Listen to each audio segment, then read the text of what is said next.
preface this by saying we don't know what the hell we're going to talk about, which is good. Yeah. Because we can just kind of use the internet and just look at shit and react to it. I like it. We're kind of both a little sleep deprived, or overslept, sleep deprived, overworked, cranky, a little cranky. It's a Friday night. We got the football game on.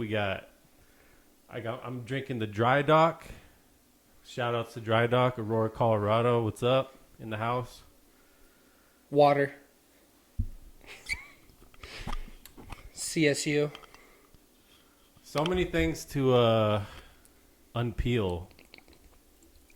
Yes. In the world. I mean, where do you want to start? Well, I guess start with personal relevance isn't a bad place to start. Okay. Housing market. I'm in the process of trying to buy. And dude, it's just like 4 years ago, my dad's house was valued at like $250,000. It's like 4 bedrooms, basement, yard, great neighborhood. And now I'm looking at a 2-bedroom condo, 1,200 square feet, 1,300 square feet. It's nice. It checks all my boxes, but it's $260,000. Jeez. Yeah, it's just exploded the past couple years. That shit's insane. God, my timing sucks. Sucks so bad. Dude, first time I got bumped up in money, rent went up, Right. To about, went from 700 to about 11, 12. And I was getting paid, I don't know, whatever. And then I was about $20 an hour, which was a good jump for me. But like half, if not more than half of it went to my rent, going up. Yeah. So it kind of leveled it out. And then now that I'm on the next level, last time I was here, I was OTR, over the road, truck driver. And now I do line haul, and I'm with Estes Express Lines. Forbes 500, I heard that on the Forbes 500 list, it's number 1 for happiest truck drivers in America. Maybe the world, I guess. And I love it. And I get paid more than I ever have. And it's the easiest job I've ever had. So, yeah, dude, I mean, it shouldn't be work after a while. You should enjoy what you're doing. I moved on from my past career, and I'm kind of on vacation right now, like you were a couple years ago. Yep. But I've been doing a lot of freelance web design. Oh, cool. So I've been designing different websites for companies and staying busy with that while doing graphic design, pursuing my graphic design degree. So I've been busy too. But I mean, excellent. It's just that time, dude. The housing market is insane. You're better off just like getting the stackable crates. You know what I'm talking about? Yeah. And like making a house out of that. Building a house out in the woods somewhere. Yeah, I guess the thing is that the way that I see it, and, it's not necessarily how realtors see it. Their job is to sell, And I think part of them really believes this, but me personally, I feel like California is a good example of kind of where Colorado is because, they basically infested this place, ran it to shit, honestly. Yeah, a lot of California, but then a lot of Midwest too. A lot of Ohio, Illinois, Wisconsin, a lot of Midwest. California is the one. California is the main culprit, making our state go downhill. I think a lot of people aren't going to. No, you don't want to hear that, but Nelson, no. Hey, come on, come here.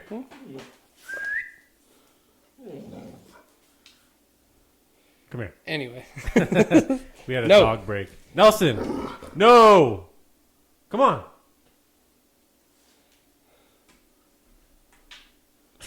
Well, that's 100 million hits right there. Yeah, fucking people love dogs. People love dogs. Yeah, I mean, I get what you're saying. California came in, and then We were talking about it, I think, last week. Crested Butte, Colorado, since the pandemic started, has become like Zoom Town, USA. Like all these people from different states were tired of working from home in like dirty ass cities like New York, Chicago, and said, let's go to Crested Butte, Colorado. It's in the middle of nowhere. It's beautiful.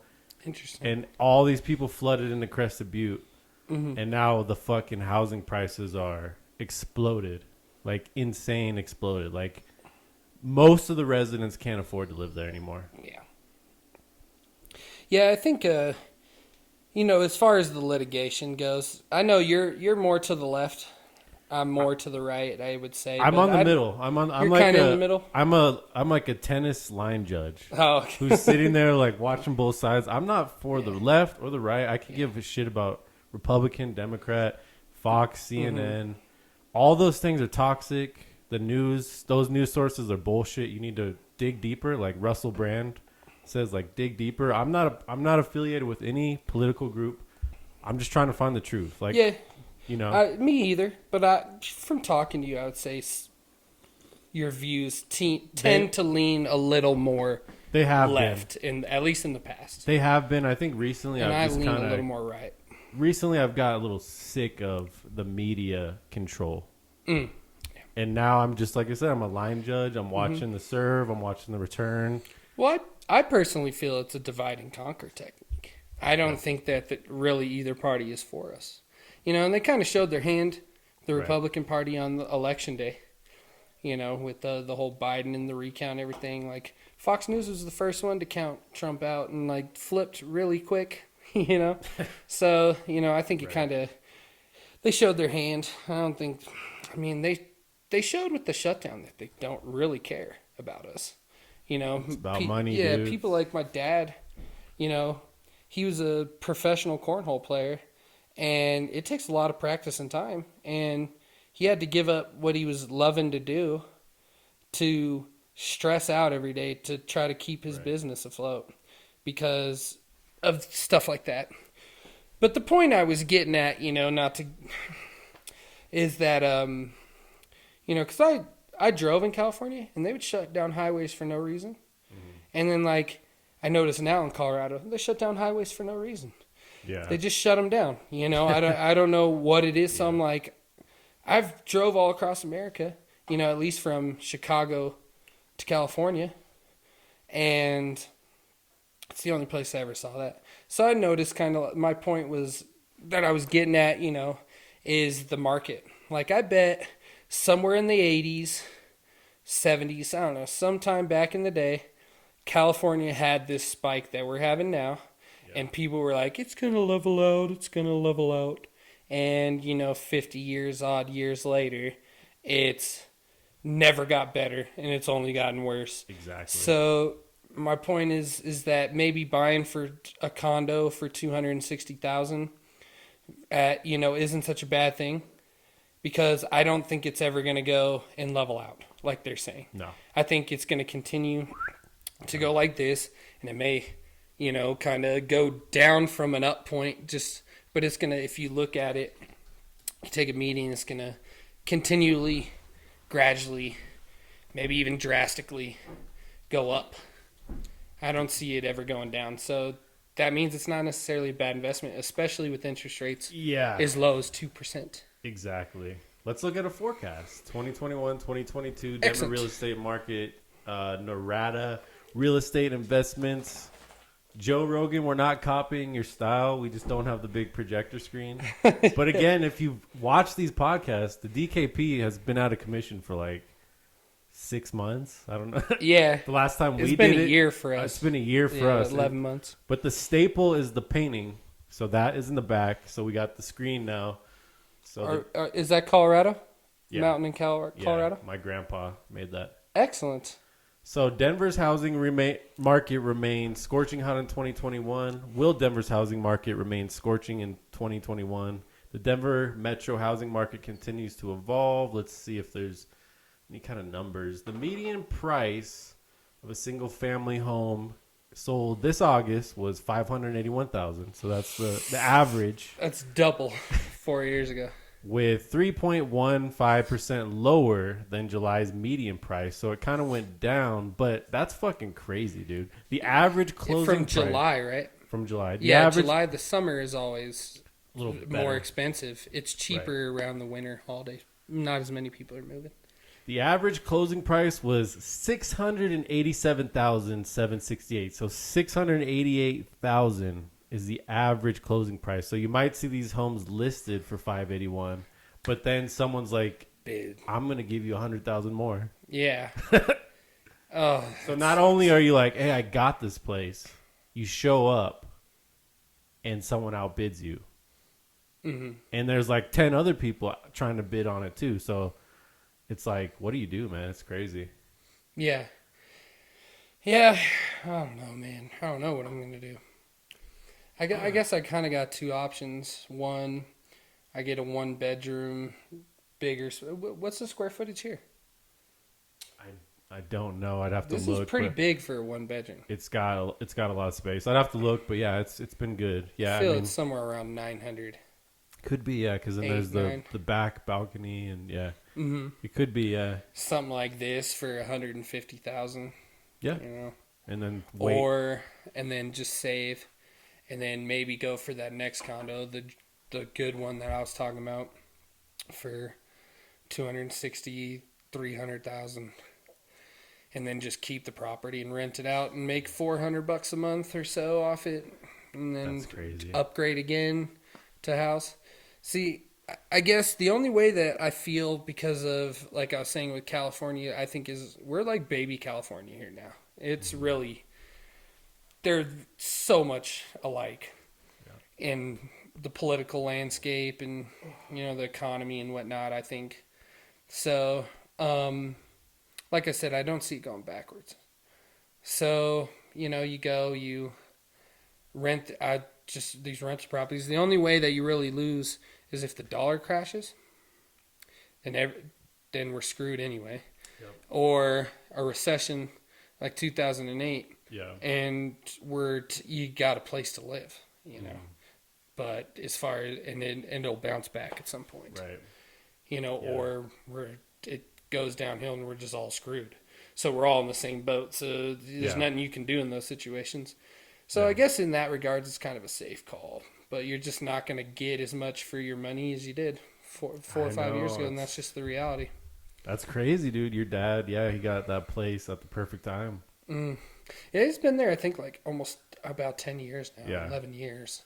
But it was the same price as he got it 11 years ago, like 4 years ago, and then that's when things really just got out of control. Which is crazy because when my parents bought a house in, like, I think it was like 1996, it's probably like the same time you guys got your house or whatever. It's like 60,000. Yeah. 60,000. I know that the dollar was a little, like, the value was a little less on the dollar, but the economy was great. So like 60,000, they're like, you get a fucking house. Yeah. You get a 3-bedroom nice house. Yeah, you go to McDonald's and buy a Big Mac meal for $2.15. Right. $200 or $2.15. You know, like $200 a week, you could like live a pretty good life back then. People weren't stressing about money back then, and then the recession hit, and yeah, shit got crazy. Yeah, I know there's multiple men that work at my job in their 70s that missed out on like $500,000, $800,000 or something, that in their 401ks from 2008, 2009. Oh yeah, because it crashed. Yeah. Yeah. So everyone lost their 401ks for the most part. That's why I lean towards a whole life, and that's what David Rockefeller and the Rockefeller family does. That's why, you know, like certain rich families from the Vanderbilts, they lost all their money, you know, and that they had at that time. You know, and Rockefeller was also the rich person at that time, and he put his money into like a whole life insurance type thing, you know, and it's basically like a 401k, except for it's not the government's money. It's your money, you know, and you can get like 7%. So unless the dollar crashes, your money will always be safe there. Yeah. So, you know, my cousin Jake, he's a genius, man. Like, legitimately. He's top Top 1%? top 5% of intelligence in America. He's way up there. He graduated like, I don't know. He said he didn't even try all that hard, and he like graduated pretty high in the school minds. He said if he had to rank himself, he said I probably was the third smartest person, and he said the other two were just like made me look like a dummy. They were just beyond. School minds, so yeah, it's crazy. yeah, but being the third smartest kid in your graduating class at the school minds is pretty impressive. Pretty good. So, he was talking about, like you got to have like a checking account. That's like you're spending money. You got your savings account that you save, and then like the whole life. That's another place you put money, and then like assets, which would be like a home, gold, things like that. That's kind of the 4 places you got to. Right now, I'm working on that third. The assets. Yeah, the assets fourth, I guess. And then I'll start investing and stuff. So that's kind of where I'm at as far as what we talked about last year. It's funny. It's like you have these goals, but as long as you keep moving and you're not being stagnant and you're working hard and you get up every day and you play ball, whatever that is. Yep. Like you're going to be better off next year than you were this year, and you're going to be better off this year than we were last year. Exactly. So yeah, I didn't reach my body goals by any stretch of imagination, but I got the career job, and now I'm making 6 figures gross, and I'm gonna get a house and stuff. Yeah. And so I've really came up in the business standpoint. Yeah. All the stuff will come later. The health will come later. Yeah, I can't wait too long though, man. I want to. But I think kind of like getting in a new environment, getting a new place, starting fresh can really help me in that department. It will help you. Yeah. For sure, dude. I mean, we're not going to bring like personal stuff on here with what we do in our life, but we both know we live similarly. Yeah. The past 12 months, Mm-hmm. So once you clear yourself from that living situation, yeah, you have, like I did, I had the space to like take a step back and be like, whoa, yeah, living alone for you seemed to be really good. Yeah, sometimes the people, you might be like stuck with people and you're like, man, this shit sucks, and then you take a step back, you're like, the people I was around we're not the right people. Yeah, and that's we love them, so we don't want to bash them. No, not at all. But the reality is that it's a lot harder to carry somebody else all the time, and then you got to help those that really want help. Exactly. And I got good friends and stuff, and it's one of those things, like I've had a hard time in my life. Like I have almost like I don't know, not compulsive, but like I have to. That is a compulsion. Be loved, by people, or like I have to love people. Like I have to feel like I have to love people, and I don't care if they defecate on me or not. Yeah. I think part of it's because of my mom and who she was, and I just value loving people. But then I realized, like, my mom was telling me that for years, like, like loving people doesn't mean that you can't tell them the truth or be hard, right? Exactly. And that's a reality that took me a long time to fully comprehend. That, like, it's hard to love people and to do things for people and help people out if you don't have your ducks in a row.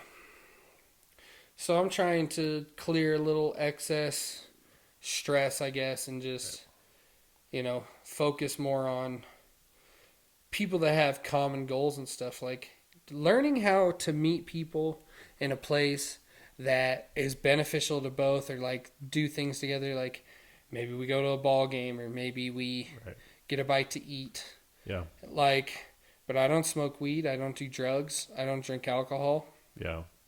So sitting around smoking weed and playing video games is not something I want to do. And if that's what you want to do, more power to you. Yeah, you're not judging that. You're not judging that at all. I mean, me personally, as a Christian, I want to be sober-minded, and I think that it's destructive. I'm not going to allow someone to drown without throwing a lifeline out there and being honest. Like, right. As we've talked before, I think weed is a problem disguised as a solution. I think it's very toxic. I think that people are full of shit that think that it's really helping them. A lot of people. It's not. It's masking. It's not. It's making it so you don't have to deal with reality. Yeah. It's a cop out. Yeah. It is a cop out. It's definitely a cop out. Mm-hmm. And if you medicate with it, there's a difference between just like somebody who can do it once in a while and set it aside and somebody who like medicates. They're masking something. There's something going on. And usually those people are like a couple steps away from, if somebody offered them meth or coke, they would probably do it. Mm-hmm. Because at that point, when you're abusing weed like that, like you don't care. When I was smoking weed all the time, I would like laugh and be like, "You're uptight or full of shit," Right. If you said that weed was a gateway drug. Like, ha ha. Yeah, right. It is, because you get bored of it. That the reason weed is a gateway drug is because you get bored. You're like, man, this is great, but now what? Yeah. And so you might see a lot of people like, personal situations, alcohol. So now it's like an alcohol problem. That's at the top of the list. Exactly. Of the most destructive things on planet Earth. Right. Nothing, bar none. Nothing compares. No. I would say pride and the love of money is up there, actually. But, alcohol usually is deeply rooted in that, but as far as what kills people, like, I think it's like number 2 on the list, I believe. If we could try to look it up, but it is. And I just saw tonight, guess what the number 1 deadliest job in America is? Above firefighters, policemen, above the military. Interesting. It'll throw you for a loop. Uber driver. No. Uh-huh. A lot of people die in accidents. Yeah. Like that. Loggers. Oh, I knew that, man. Cutting down trees, yeah. I knew that. Which is crazy. I knew that. So what are we looking up? We're looking up causes of death in the U.S. Not that I don't care about the world, but we live in the U.S., so start local, and then maybe we'll go global. So this is the CDC, .gov, Centers for Disease Control. Number of deaths for leading causes of death. That's kind of weird. Look at that. They try to mask alcohol. Right. Heart disease is number 1. Cancer is number 2. Accidents, unintentional injuries, number 3. Chronic lower respiratory diseases, number 4. Stroke, number 5. Alzheimer's, 6. Diabetes, 7. Nephritis, 8. Influenza and pneumonia. But those are health conditions caused by alcohol consumption. Alcohol can lead to many of these heart failure, accidents, cancer, chronic lower respiratory, cancer, strokes. A lot of people have strokes who abuse diabetes, alcohol. Maybe. I'm not sure. Well, that's interesting. Diabetes, possibly. Yeah, I'm no doctor. See, look, man, I don't know. Things change. Things change. It's at one point it was, but all the like heart disease, the main cause of heart disease has to be alcohol consumption. Diet. It just has to. And excessive alcohol. CDC.gov, deaths from excessive alcohol in the United States. Everyone can help prevent excessive alcohol use. Excessive alcohol use is responsible for more than 95,000 deaths in the United States per year. 261 deaths per day. But that's just someone going to the hospital with alcohol poisoning. That's not like, I've been an alcoholic for 20 years, Yeah. and now I have all these health And problems. then heart disease, liver Yeah. failure, So I think it could be infinite. respiratory. I think, isn't respiratory usually, is that breathing? Yeah. Yeah. A lot of that, I would imagine, alcohol and, organ failure. That would be considered respiratory, wouldn't it? Because not enough Oh, yeah. oxygen to your vital organs. Yeah, so Yeah. I would think if you have alcohol poisoning, just like when you overdose on heroin, there's a part in your brain that shuts off that causes you to stop breathing. So that's why when you see people overdose from heroin, they stop breathing, and so they have to give them Narcan, which will like open that part of the brain again, and then they just pop back up. Have you ever seen that? Mm-mm. Have you ever seen someone like come No. back from a heroin overdose? No. They don't just like open their eyes and like, what happened? They like stand up and they're like, holy, like they're back. Interesting. That's because they're like, their breathing comes back like that. I would think alcohol is the same shit. Like if you're just sitting there every day.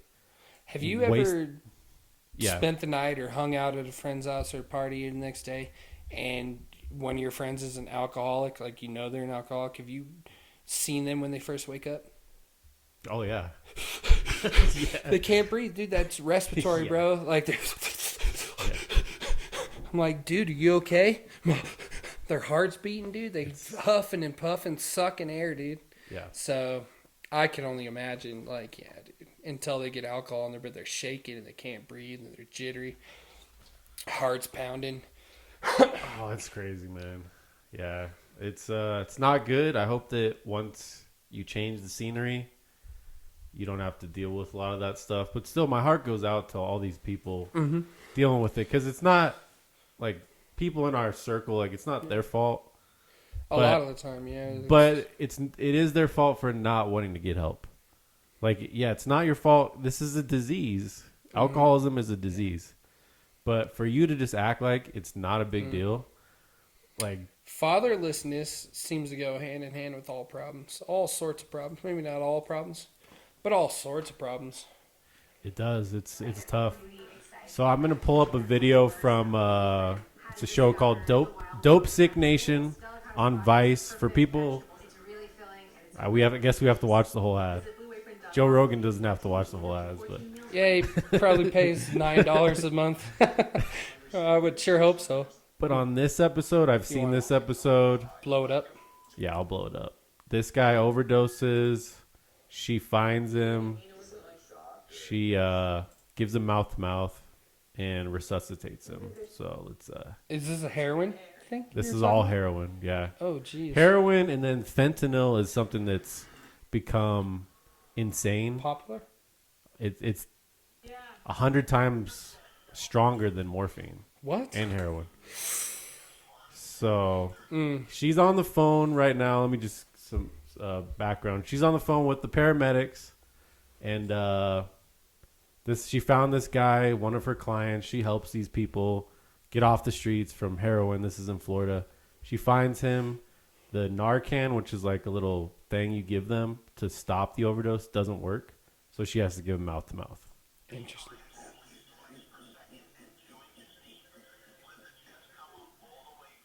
Damn, this shit's intense. So he's not breathing. 1, 2, yeah. 1, 2, 3, 4, 5, 6, 7, 8, 9, 10. Okay. Okay. Okay. Not all heroes wear capes. Yeah. And then watch when he comes back. It's like They're on the other side of the wall. It's like nothing ever crazy. happened. Exactly. 1, 2, 3, 4, 5, 6, 7, 8, 9, 10, 11, 13, 14, 15, 16, 17, 18, 19, 20, 21, 22, 23, 24, This guy's blue, dude. 27, 28, 29. He's dead at this point, you know. Change the angle, cameraman. Come on, buddy. And now he's up. He's up. And he just stands up. He's like, "What the fuck?" He just woke up. He's up. Yeah. You were dead, bro.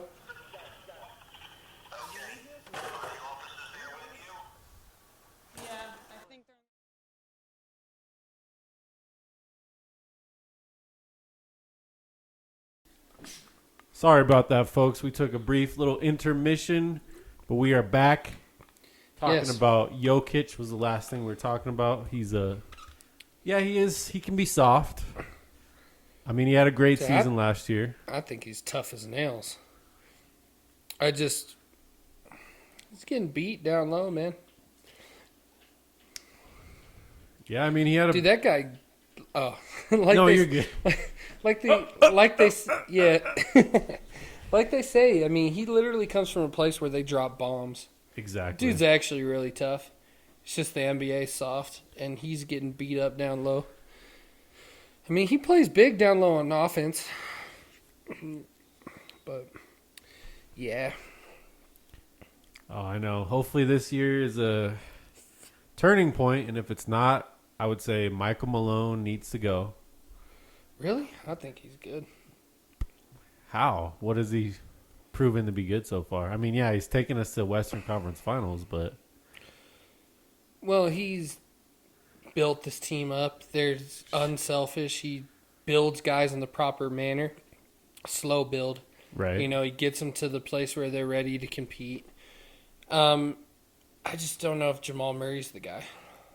He's not the guy. That's the guy that's got to do something with him. I will stop all doubts right now and tell you, Jamal Murray is not the guy. I've been saying that for years too, man. I wanted Jason Tatum. I felt like there was a chance to maybe pull off a trade at some point, but probably not a realistic thing. But Jamal Murray's a smokescreen. He's a bubble guy. He's a who was another bubble guy? It was Butler for the Heat. Remember when the Heat went to the finals? They had a bunch of bubble guys. Yeah, but Butler is a perennial all-star. Right. Jamal had nothing going for him really before that year. He was the best player ever in the bubble. Like, unstoppable, dude. Like, the bubble just fit him so well. I feel like it's a smokescreen. I feel like Chauncey Billups was on the market this offseason. A big mistake by not firing Coach Malone and bringing in Chauncey Billups, who's from Denver. The fans will get behind him. Like, you need some new blood. Michael Malone is not the dude. I'm sorry. Yeah, I mean, I don't know if I have such a educated opinion on it. All I do know, though, is he came up under Phil Jackson and then Popovich. Yeah, great. So legendary. It's kind of like if Popovich and Phil Jackson had a baby. I don't know. If he doesn't get it done this year, then your view I don't might think the change. play is the problem. I think they play phenomenal. I think it's just this hood hopping bullshit that the NBA is the problem. Yeah. You know, just let's all these all-stars, and you know, if Anthony Davis doesn't go to the Lakers, they have a championship. That's what it is. You know, if the year before, that's a tough fought battle, and that was a great series between Portland and Denver. Those are two teams that built their teams up from nothing that deserve to be there. That's why the NBA, to me, you know, like a lot of people disagree with me, but I think last year was there was a reason why it was the most exciting and most watched NBA finals in a long time. It's because all those super team jackasses were out of the picture. Yeah. And you got to see teams that built their teams up, and it was fun to watch. That's you know, somebody other than a bunch of hood hoppers that gang up. Yeah, it's a good and go point. to a place. It was exciting watching Phoenix and Denver. It was exciting watching Milwaukee take down Brooklyn. Take down Brooklyn. And then that finals was really fun to watch because it was teams that happened organically. It was. And it's exciting. And I think a lot of it is man-made and orchestrated. I think the NBA is almost as real as the WWE at this point. WWE, you get banged up. You're on the road a lot. You get thrashed out there. You really are throwing guys around. But it's orchestrated. They know who ends up kind of winning at the end. I think that the NBA is very similar. I think that they have a good understanding of who's going to win the finals. Referees have control. Sure. They can kind of mold the playoffs the way that they want based off of foul calls. Yeah, and I could see that. They choose the face of the NBA. They're moving on from LeBron in the next couple of years. They now that he redacted his stance on COVID and started pushing it to black people, because he's the face of the black community. Is that what he did? I didn't. What did he do? He said he's going to get it. He didn't necessarily say you have to go out there and get it, but he said it's the best thing for his family now that the science is out there and stuff. To get the vaccine? Mm-hmm. Yeah. But before he said, I'm not getting it, and I won't tell people to get it. And then he changed his stance, and I think that's because they said, we're not going to carry you anymore. We're moving on from you. You won't get another ring. They threatened him, so he backpedaled. Obviously, it's all speculation. I'm not a fly in the room. I'm not on the wall. I'm not a... The LeBron James mansion wall. Yeah, I don't know what's going on behind closed doors, but I think there's enough evidence nowadays to kind of...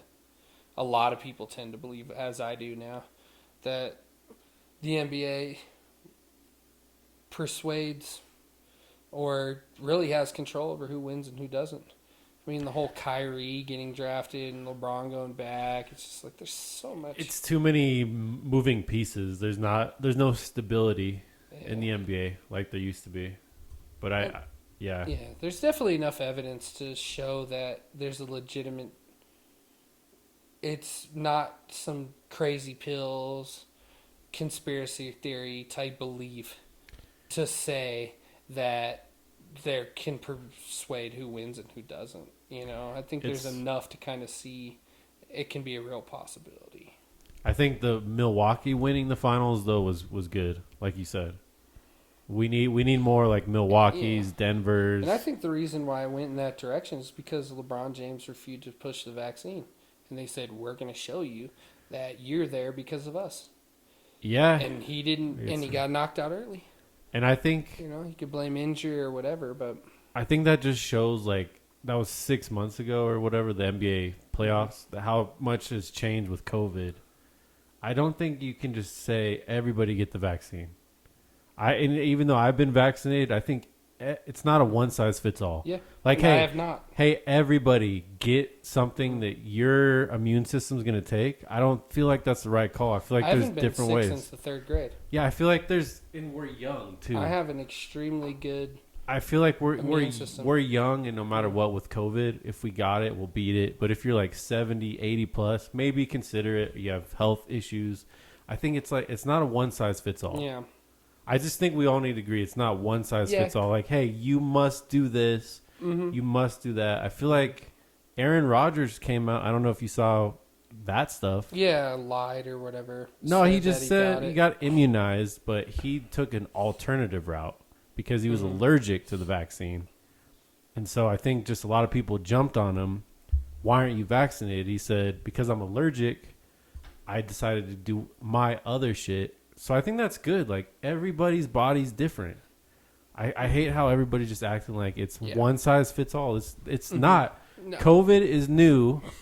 We don't know what the vaccine does in 5-10 years. Like, people cured AIDS in 40 years. Yeah, we don't know. Like, I'm not going to sit here and act like you can tell anybody what to do with their body. Like LeBron James would beat COVID to a pulp.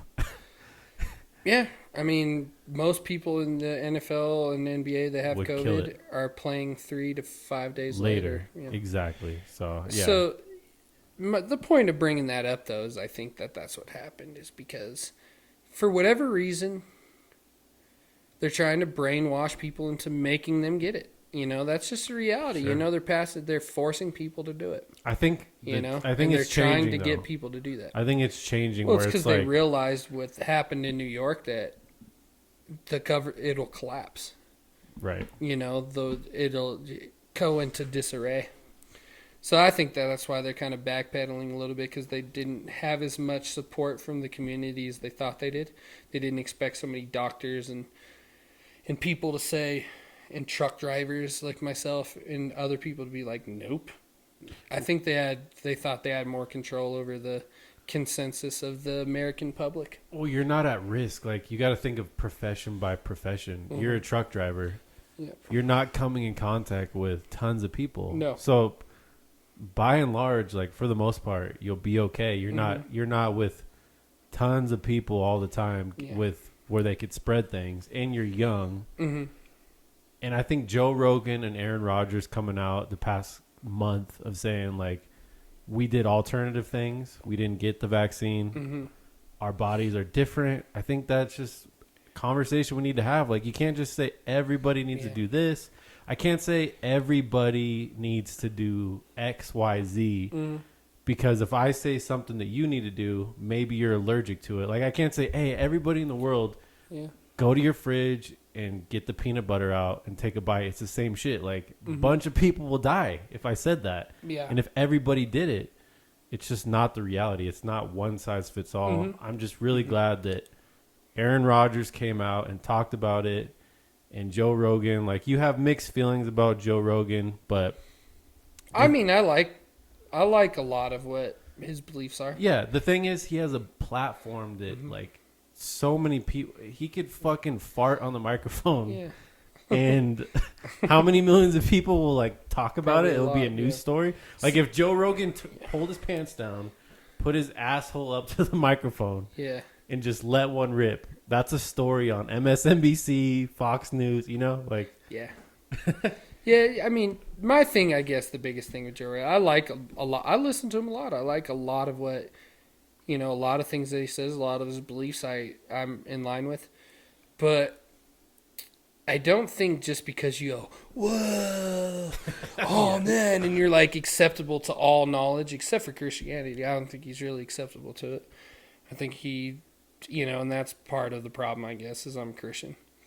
yeah, And it's I different. don't think I think he goes, well, and, oh, cool, and like listens to any sort of knowledge. I don't think that makes you intelligent. But I think he's skeptic. I think he looks at the knowledge. Yeah. And he questions it.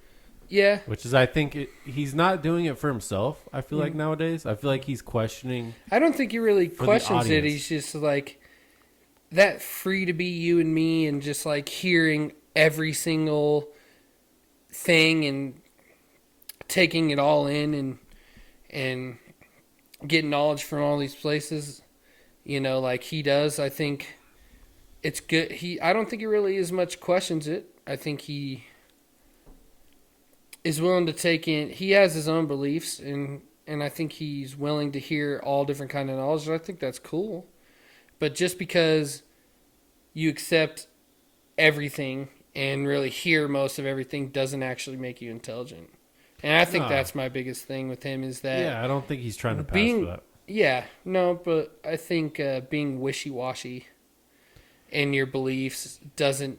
Because you're accepting of all these kind of things, and then when it comes to Christianity, it seems like maybe he'll have the conversation, he's more defensive, but then he'll cut those people up behind their back later. And that's one of the things I think as much as far as like...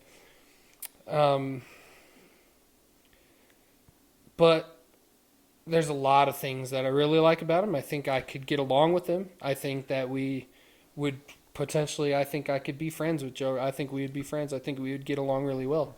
I think we could have great conversations. And I think he's the kind of guy that everyone wants to be friends with. I wouldn't mind being friends with him. I think he's awesome as shit in a lot of different ways. So I'm not saying that in a bash way. I'm just saying that would probably be the thing Right. that doesn't sit the best with me, is how I think he cuts God up later, and he doesn't really let as many God-fearing people that really love Jesus, that's their life. I've never seen any of them on his podcast. I'm sure there might be. I think there's a couple, but I think that's from his background. Yeah. He grew up in a Catholic church, and that that left a bad taste in his mouth from the bad experiences. But that's his personal life. But it also is hypocritical and goes into complete contrast with this image that he portrays, where he's hears everything. I don't think he really allows Christianity to hear that. Well, I think for whatever reason. I think as us as consumers of media, has people listening to this now, they're consuming us. They need to make the decision of what they want to look into. Like, you might disagree. I don't agree with a lot of the shit he says either. Yeah, it doesn't mean that I dislike him. Yeah, no. But I just think as far as in that regards, that's the thing that, as a Christian, it's not my most favorite thing. You're being a smart consumer of media, just like with Fox News, with CNN, MSNBC. Like, you take all that with a grain of salt. We're getting fed so much information now. Like, I could go on right now and hear one story from 50 different points of view. The point is, like, what do I do in my hands?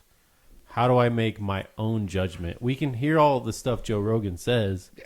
The important part is deciphering that message and making your own judgment. You don't like the fact that he's not pro-Christian, but you like other things. I think but that's okay. That's the one thing, in knowledge-wise, that he shits on. And you don't. And he don't doesn't agree. do that to anything else. He goes, "Well, oh my God, so cool." But I think. But when it comes to Christianity, I can kind of see behind the eyes. He's like, quack. But I think you guys could have I think he wouldn't run away from the discussion. And that's the thing I love the most about him. Yeah. Is that we would be able to have that discussion, and that exactly. And it doesn't make me like him any less. Yeah. No, I love Joe Rogan, man.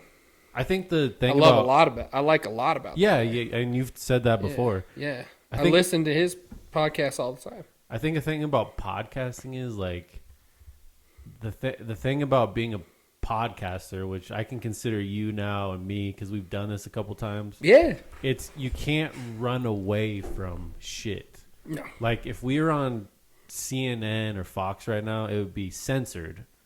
So being a podcaster, you have to just be open to, like, I guess let's it's talk one of about the anything. Best stages for the exercising of freedom of speech that we have these days, which is pretty cool.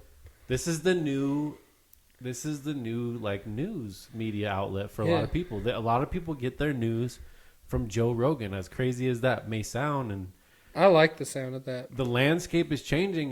We're deciphering information all the time, and a lot of people have decided this is bullshit because CNN said Joe Rogan was taking horse dewormer for COVID, and then it turned out to be not the correct statement. Like, yes, it can be used as horse dewormer, but it also fights COVID, and that's defamation of Joe Rogan's character. So a lot of people said, you know what?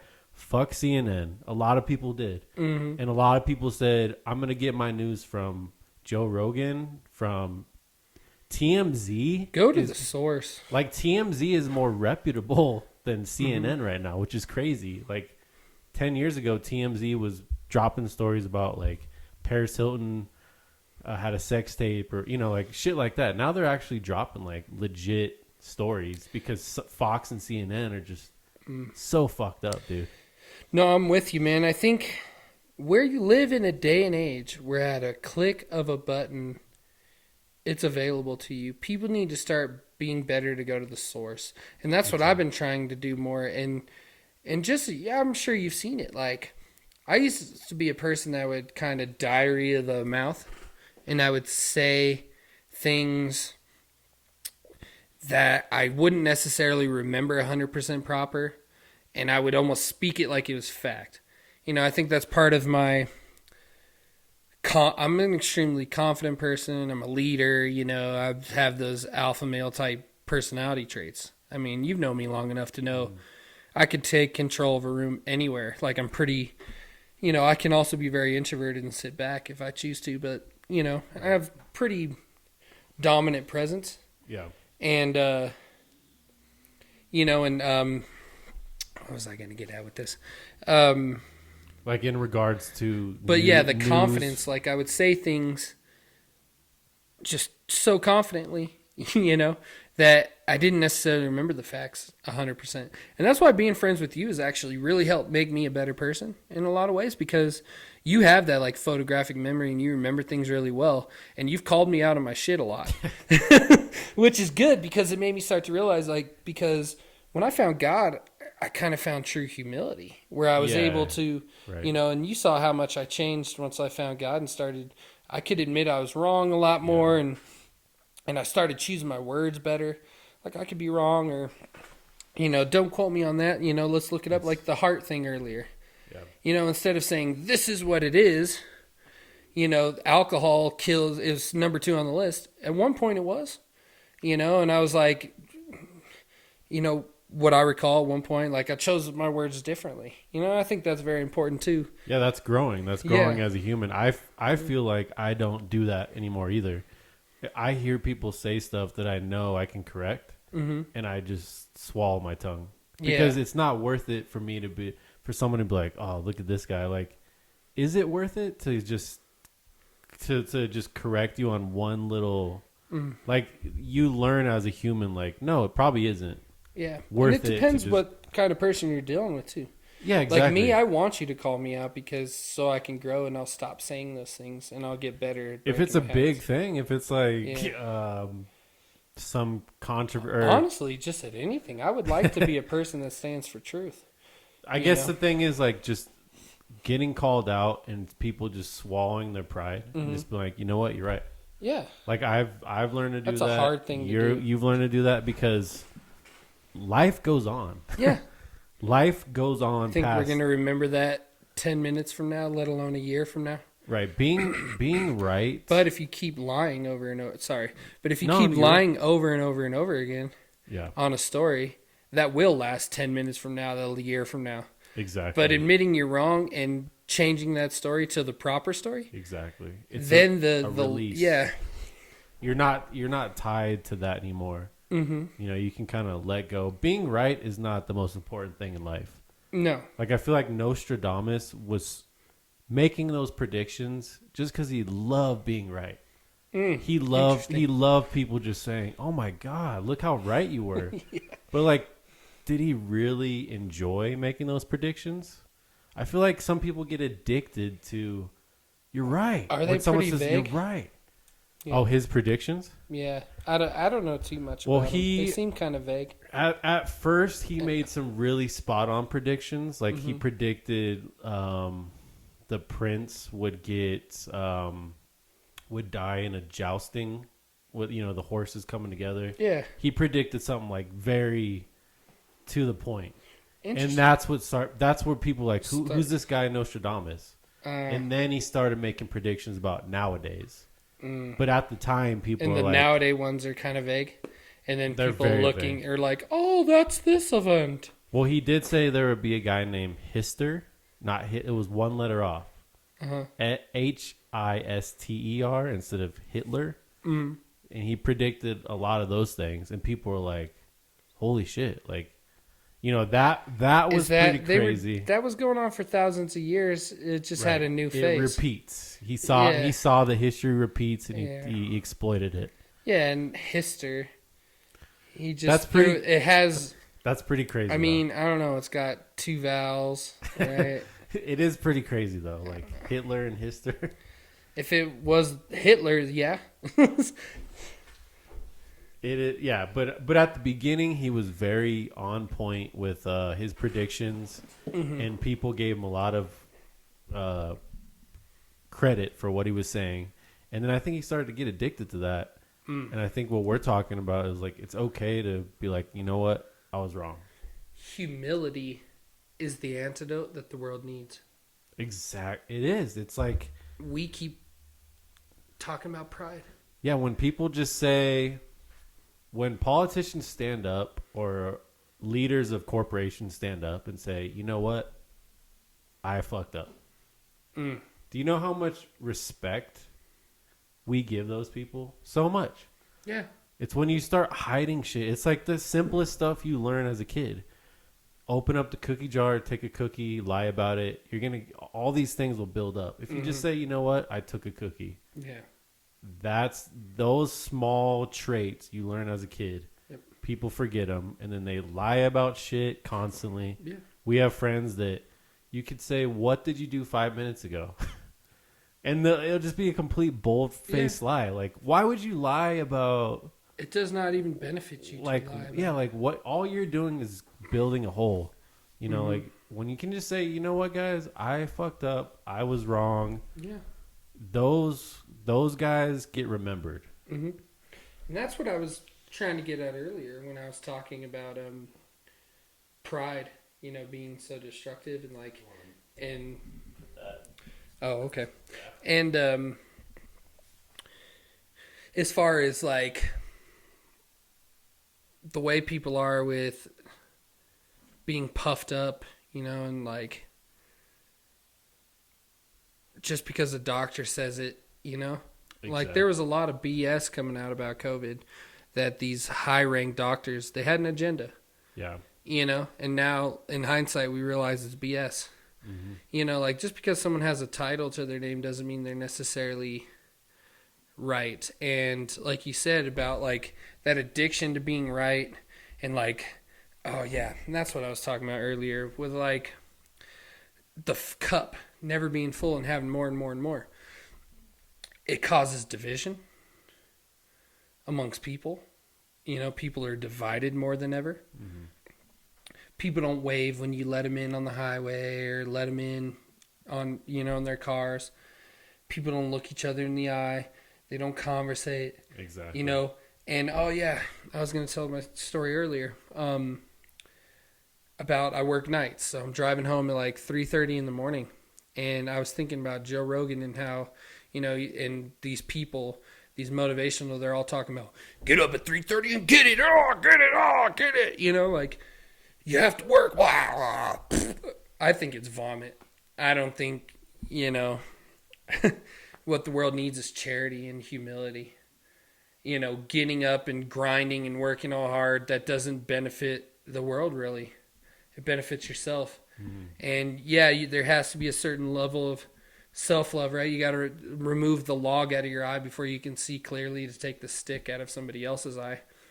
But, you know, like, they all talk about that. And I was, you know, meditating and just praying and driving in the morning and just trying to get away more from the phone. And I'm still working on this thing. So, like, 10 minutes each hour while I'm at my job, I'm trying to just shut everything down. You know, silence. Something very manageable. And in one of those times I was riding on the way back and I noticed, I was looking and I'm like, it's 3:30 in the morning. There's thousands of people on the highway. Mm-hmm.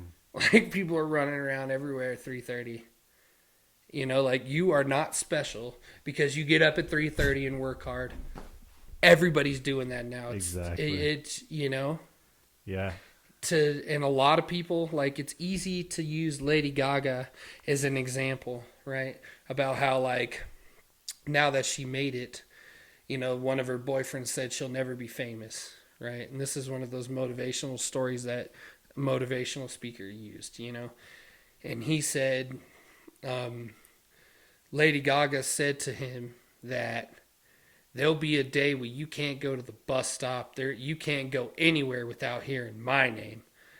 You know, like, that's easy to say. And looking back, everybody that ever makes it going to have that story. Mm-hmm. But what about the millions upon millions upon millions of people that Requiem for a Dream, or whatever that movie? Requiem for a Dream. Yeah, Requiem for a Dream. Yeah.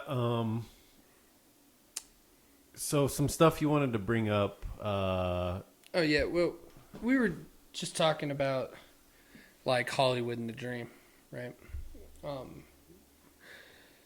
So yeah, like, I'm not saying that people shouldn't go for their dreams, but the reality is that not everyone is willing, you know, to suck a penis to get where they want to go. And ultimately in Hollywood, you know, there's so many different stories of that, right? You know, like, and it keeps coming out, and, like, there's so many people just saying, like, Weinstein's a god, and, you know, this and that about Weinstein, right? Right. And then now it comes out like they don't all know that is going on. Yeah, Like that's true. there's a certain level of sacrifice that these people do for fame. And if we're not willing to do that, you're not going to make it on that level, you know? And I don't know if everyone's willing to make that kind of sacrifice. This is the point that I was making, you know? And the reality is that a lot of people end up strung out or depressed and stuff like that.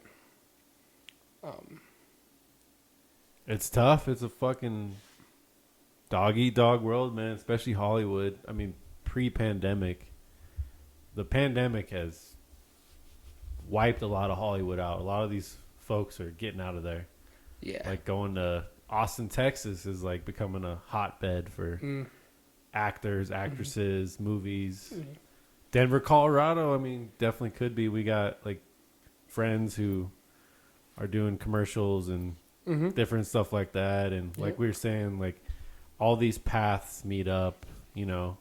Very intricate. But if you're not willing to, I guess, sell your soul kind of to whatever you want to do in Hollywood or entertainment. Just hard work and talent isn't enough in certain levels. You know, and you know the point that we were getting at with the whole conversation is as far as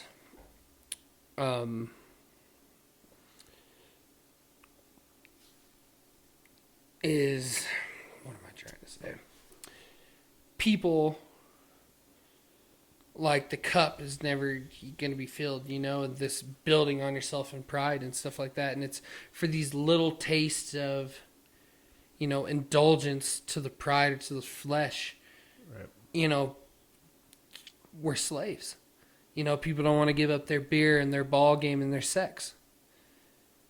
You know, and we have a friend like that, right? You were referring to well, yeah, who has a lot of sex. We have a friend that's had a lot of sex. Yeah. Are you watching right now? Maybe, possibly. I probably. hope you are, buddy. He's a good friend. Because He's I want probably you watching. Like and subscribe. Nah, I'm just fucking with you. But yeah, man. So, you know, and it's these little indulgences of self-gratification now. You know, for example, like, just because you have a butt does not mean that you're special.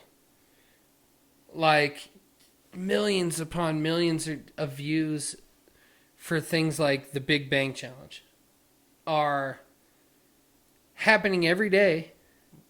And, like, people buy into that. I mean, you ever heard of that? Big Bank Challenge. Yeah. That I haven't come across it yet, but you mentioned it before. Yeah.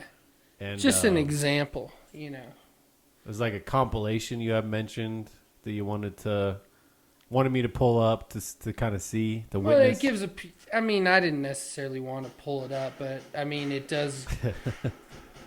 It's too late, buddy. We already pulled it up. I mean, I guess it adds effect, giving you an understanding of what people are doing, right? Just to try to get some views. This music is really loud, but yeah.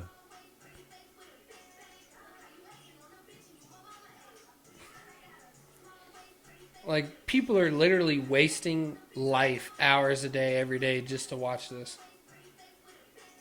Like, a lot of these girls probably can't even be 18. They sure don't look it. Yeah.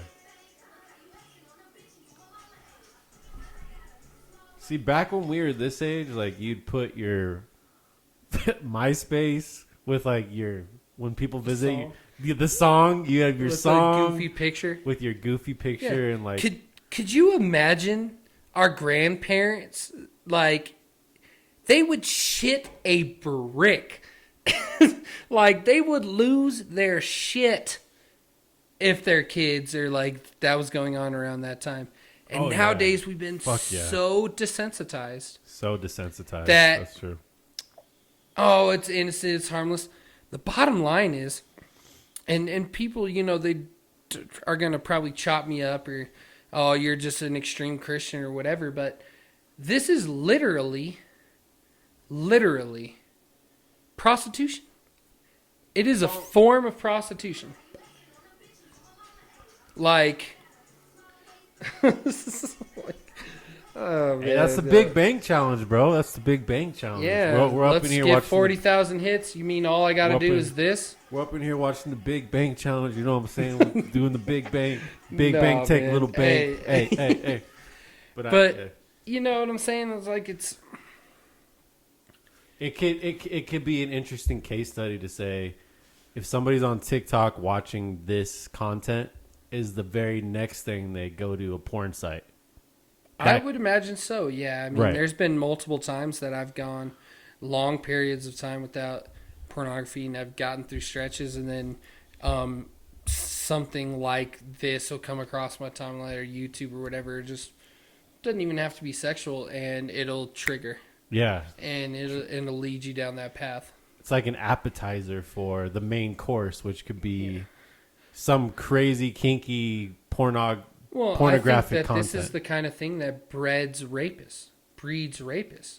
You know, I know that sounds extreme, but the reality of this TikTok and of this stuff is that it is unobtainable. You will never meet these people, right? And you're just flooding your brain over and over and over with this girl and that girl and this unobtainable thing.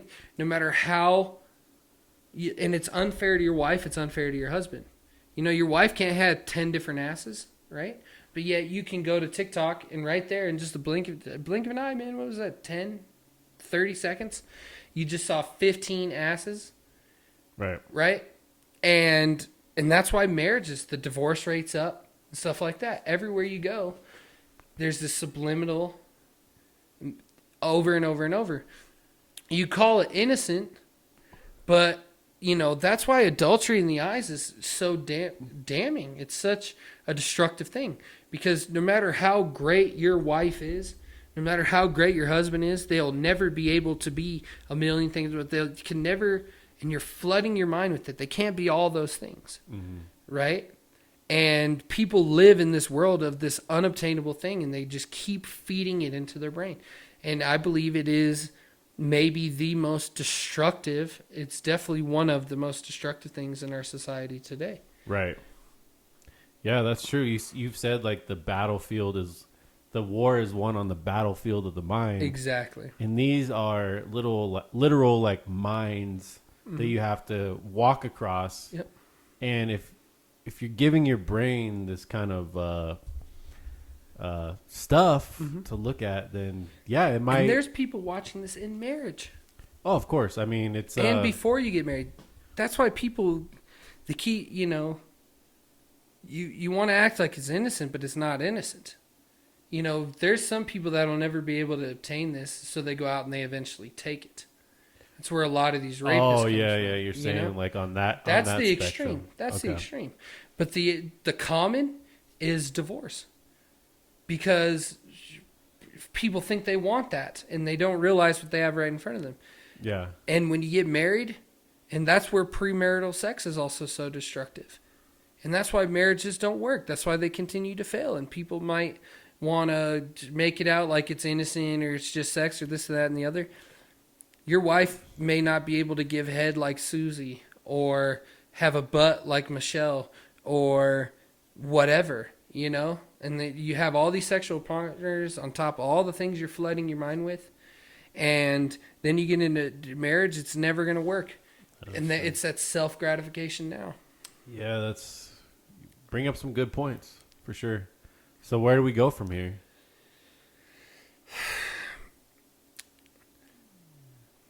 It's tough, because TikTok is the one thing that I'm really worried about with these kids. Their attention spans. I could just imagine... My attention span. Yeah, and I could just... I'm trying to restore it. I could just see me as a kid living this life and just being so fucking lost by the time I'm like 16.